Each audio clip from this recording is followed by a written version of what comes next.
जब आप ऐसे हो जाते हैं तो आप जो भी चाहते हैं वो वाकई छोटी उंगली उठाए बिना होता है। अभी आपके मन की समस्या है कि हर पल ये अपनी दिशा बदल रहा है। अगर आप ऐसा करते हैं तो आप खुद कल्पवृक्ष हैं। जो भी आप चाहते हैं वो होगा। योग विद्या में एक अद्भुत कहानी है। एक दिन एक आदमी टहलने निकला। वो लंबी सैर के लिए गया। संयोग से अनजाने में वो स्वर्ग में चला गया। सौभाग्य है ना? वो बस टहलते हुए स्वर्ग जा पहुंचा। इस लंबी सैर के बाद वो थोड़ा थक गया था, इसलिए उसने सोचा, अरे मैं थक गया हूं, काश मैं कहीं आराम कर सकता। उसने चारों ओर देखा। वहां एक अच्छा पेड़ था जिसके नीचे बहुत ही गद्देदार घास थी। वो सब इतना अच्छा था कि वो गया और वहीं लेटकर सो गया। कुछ घंटों के बाद वो जागा। अच्छी तरह से आराम मिल चुका था तो उसने सोचा, अरे आराम तो मिल गया, पर मैं भूखा हूं, काश मेरे पास खाने के लिए कुछ होता। और उसने उन सभी अच्छी चीजों के बारे में सोचा जिन्हें वो अपने जीवन में खाना चाहता था, और तुरंत ही वे सारी चीजें उसके सामने आ गईं।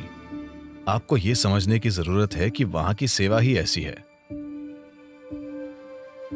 भूखे लोग सवाल नहीं पूछते। खाना आया और उसने खाया। पेट भर गया।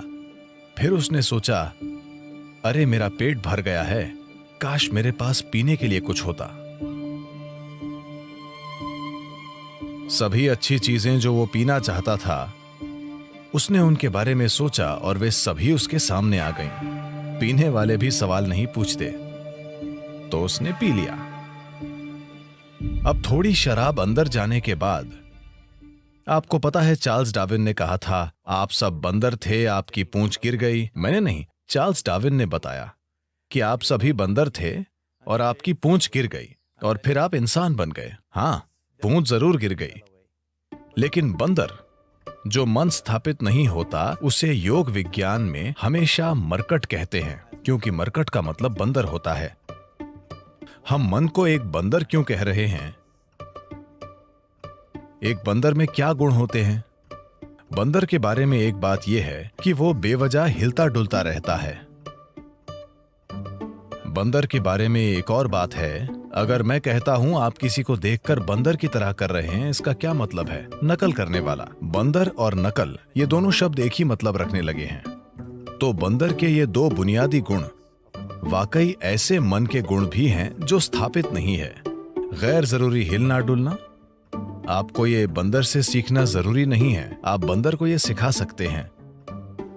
और नकल, मन हर पल नकल करता रहता है। तो जब ये दोनों गुण होते हैं तो एक मन को बंदर कहा जाता है। तो ये बंदर उसके अंदर सक्रिय हो गया। उसने इधर उधर देखा और सोचा, ये क्या हो रहा है? मैंने खाना मांगा, खाना आया। मैंने पीने के लिए मांगा, शराब आई। यहां चारों ओर भूत होंगे, और भूत आ गए। अरे भूत आ गए, वे मुझे घेरेंगे और मुझे यातना देंगे, उसने सोचा। तुरंत भूतों ने उसे घेर लिया और उसे मारने पीटने लगे। फिर वो दर्द से चीखने लगा और बोला, अरे वे मुझे मार देंगे, और वो मर गया। अभी उसने कहा था कि वो भाग्यशाली है। समस्या ये है कि वो कल्प वृक्ष के नीचे बैठा था। उसने खाना मांगा, खाना आ गया। उसने पीने के लिए कहा, शराब आई। उसने भूतों की बात की, भूत आए। उसने पिटाई मांगी, पिटाई मिली। और उसने मौत मांगी, वो मर गया। अब जंगल में इन कल्प वृक्षों की तलाश में मत जाना। इन दिनों मुश्किल से एक पेड़ दिखता है। एक अच्छे से स्थापित मन, एक मन जो संयुक्ति की स्थिति में होता है, उसे कल्प वृक्ष कहते हैं। अगर आप अपने मन को संगठन के एक निश्चित स्तर तक व्यवस्थित करते हैं तो ये पूरी प्रणाली को व्यवस्थित करता है। आपका शरीर, आपकी भावना, आपकी ऊर्जा, सब कुछ उसी दिशा में व्यवस्थित हो जाती है। जब आपके ये चारों आयाम, आपका भौतिक शरीर, आपका मन, आपकी भावना और मौलिक जीवन ऊर्जाएं एक दिशा में व्यवस्थित हो जाती हैं, जब आप ऐसे हो जाते हैं तो आप जो भी चाहते हैं वो वाकई छोटी उंगली उठाए बिना होता है। आपके काम करने से उसमें मदद मिलेगी, लेकिन कोई काम किए बिना भी आप वो बना सकते हैं जो आप चाहते हैं, अगर आप इन 4 आयामों को एक दिशा में रखते हैं और कुछ समय तक उन्हें उसी दिशा में स्थिर रखते हैं। अभी आपके मन की समस्या है कि हर पल ये अपनी दिशा बदल रहा है। ये ऐसा है जैसे आप कहीं जाना चाहते हैं और हर 2 कदमों पर आप अपनी दिशा बदलते रहते हैं, तो आपका मंजिल तक पहुंचना बहुत मुश्किल है, जब तक कि यह संयोग से न हो। तो अपने मन को व्यवस्थित करना और उससे पूरे सिस्टम को और अपने इन 4 बुनियादी आयामों को एक दिशा में व्यवस्थित करना, अगर आप ऐसा करते हैं तो आप खुद कल्पवृक्ष हैं। जो भी आप चाहते हैं वो होगा। पर अभी अगर आप अपने जीवन को देखें तो वो सब जिसकी आपने अब तक इच्छा की है, अगर वो हो जाए तो आप खत्म। वे चीजें और लोग जो आपने चाहे, अगर वो सब आज आपके घर में हों, तो क्या आप जी पाएंगे? जब हम इस तरह समर्थ हो जाते हैं तो ये बहुत महत्वपूर्ण है कि हमारी शारीरिक क्रिया, भावनात्मक क्रिया, मानसिक क्रिया और ऊर्जा क्रियाएं नियंत्रित और ठीक दिशा में हों। अगर ऐसा नहीं है तो हम विनाशकारी, आत्मविनाशकारी बन जाते हैं। अभी यही हमारी समस्या है। जिस तकनीक को हमारे जीवन को सुंदर और आसान बनाना चाहिए, वो सभी समस्याओं की जड़ बन गई है। हम अपने जीवन के आधार को नष्ट कर रहे हैं, जो कि धरती है। तो जो एक वरदान होना चाहिए था, हमने उसे एक श्राप बना दिया।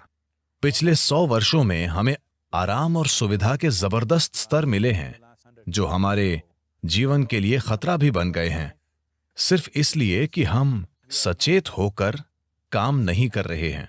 हम आदतों से मजबूर हैं। तो मन को व्यवस्थित करने का बुनियादी मतलब है चीजों को विवशता से करने के बजाय जागरूक होकर करना। आपने ऐसे लोगों के बारे में सुना होगा जो कुछ मांगते हैं और सभी उम्मीदों से परे वो उनके लिए सच हो जाता है। आमतौर पर ऐसा उनके साथ होता है जो श्रद्धा रखते हैं। मान लीजिए आप घर बनाना चाहते हैं। अगर आप सोचने लगेंगे, अरे मैं एक घर बनाना चाहता हूं, घर बनाने के लिए 50 लाख रुपए चाहिए, मेरी जेब में 50 रुपए हैं, नहीं होगा, नहीं होगा, संभव नहीं है। जैसे ही आप कहते हैं संभव नहीं है, आप ये भी कह रहे हैं कि मैं ये नहीं चाहता। तो एक स्तर पर आप इच्छा पैदा कर रहे हैं कि आप कुछ चाहते हैं, दूसरे स्तर पर आप कह रहे हैं मैं ये नहीं चाहता। तो इस संघर्ष में ये शायद न हो पाए। कोई इंसान जो किसी भगवान या मंदिर में या जिसमें भी श्रद्धा रखता है, जो सरल मन वाला है, श्रद्धा सिर्फ उन लोगों के लिए काम करती है जो सरल मन वाले हैं। सोचने वाले लोग जो बहुत अधिक सोचते हैं, उनके लिए ये कभी काम नहीं करती। एक छोटे बच्चे जैसा इंसान जिसे अपने ईश्वर या अपने मंदिर में या जिसमें भी एक सरल श्रद्धा है, वो मंदिर में जाकर कहता है, शिव जी मुझे एक घर चाहिए, मुझे नहीं पता कैसे, पर आपको ये करना होगा। अब उसके मन में कोई उल्टे विचार नहीं है, क्या ऐसा होगा, क्या ऐसा नहीं होगा, क्या यह संभव है, क्या यह असंभव नहीं है। श्रद्धा के सरल काम द्वारा इन चीजों को पूरी तरह से हटा दिया जाता है। अब उसे श्रद्धा है कि शिव उसके लिए ये करेंगे और ऐसा होगा। तो क्या शिव खुद आकर आपका घर बनाएंगे? नहीं। मैं चाहता हूं कि आप समझें, ईश्वर आपके लिए छोटी उंगली भी नहीं उठाएंगे। जिसे आप ईश्वर कहते हैं, वो सृष्टि का स्रोत है। एक निर्माता के रूप में उन्होंने जबरदस्त काम किया है, कोई प्रश्न नहीं है। आप इससे बेहतर सृष्टि सोच सकते हैं? अभी जो भी है उससे बेहतर सृष्टि की क्या कोई कल्पना कर सकता है? तो एक निर्माता के रूप में उन्होंने बेहतरीन काम किया है। पर अगर आप चाहते हैं कि जीवन आपके हिसाब से चले, क्योंकि अभी आपकी खुशी और आपकी खुशहाली की बुनियाद ये है, अगर आप दुखी हैं तो सिर्फ और सिर्फ इसलिए आप दुखी हैं कि जीवन वैसे नहीं चल रहा जैसे आप चाहते हैं। बस यही बात है। तो अगर जीवन आपके हिसाब से नहीं चलता तो आप दुखी होते हैं। अगर जीवन आपके हिसाब से चलता है तो आप खुश होते हैं। ये इतना सरल है।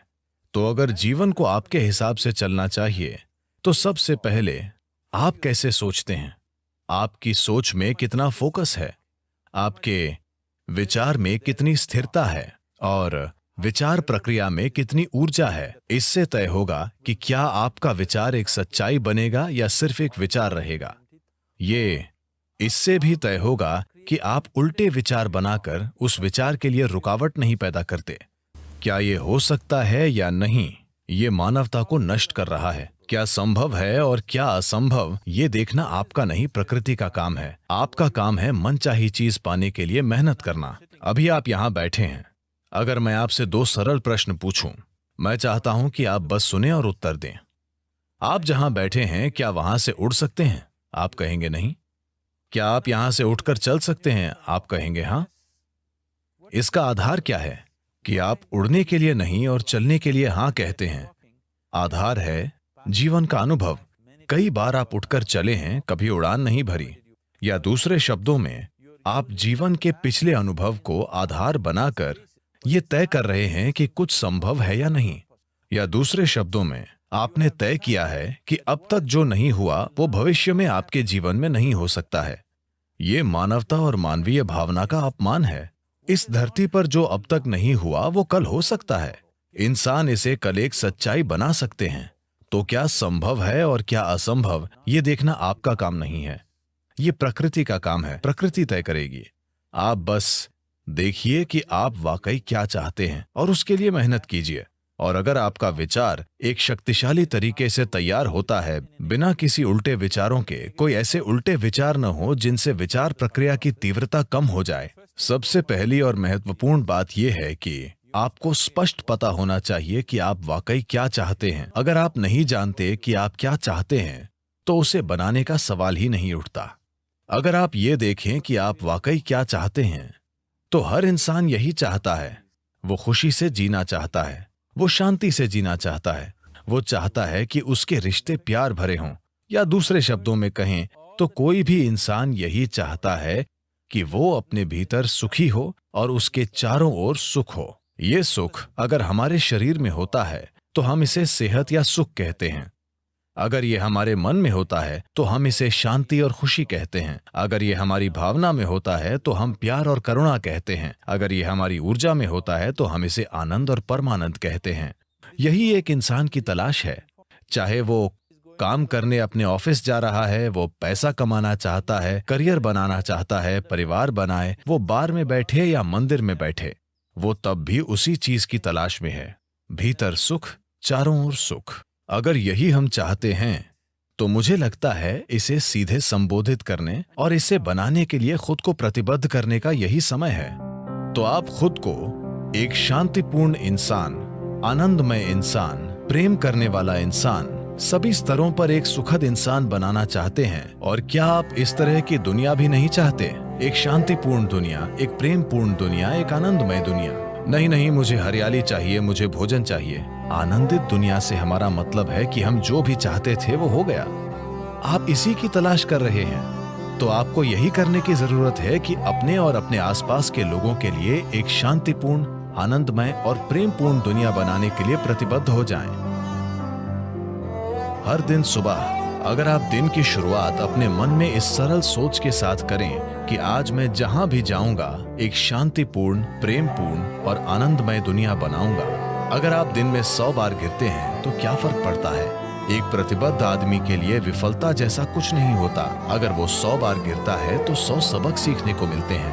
अगर आप खुद को कुछ वाकई अच्छा बनाने के लिए प्रतिबद्ध करते हैं तो आपका मन व्यवस्थित हो जाता है। जब आपका मन व्यवस्थित हो जाता है तो आपकी भावना व्यवस्थित हो जाएगी। भावना का संबंध विचार से है। जब आपका विचार और भावना संगठित हो जाती हैं तो आपकी ऊर्जाएं उसी दिशा में व्यवस्थित हो जाएंगी। जब आपके विचार, भावना और ऊर्जा व्यवस्थित हो जाएंगे तो आपका शरीर व्यवस्थित हो जाएगा। जब ये चारों एक दिशा में व्यवस्थित हो जाते हैं तो आप में मनचाही चीज बनाने और प्रकट करने की जबरदस्त क्षमता होगी।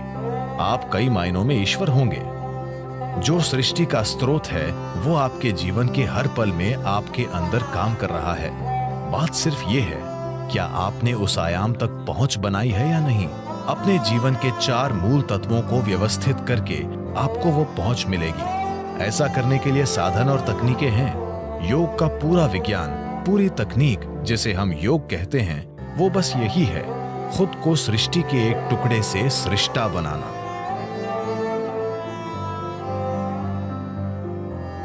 ये मेरी इच्छा और मेरा आशीर्वाद है कि दुनिया में हर इंसान को अपने भीतर सृजन के स्रोत तक पहुंच हो, ताकि वो रचनाकार की तरह यहां काम कर सके, न कि सिर्फ एक रचना के रूप में।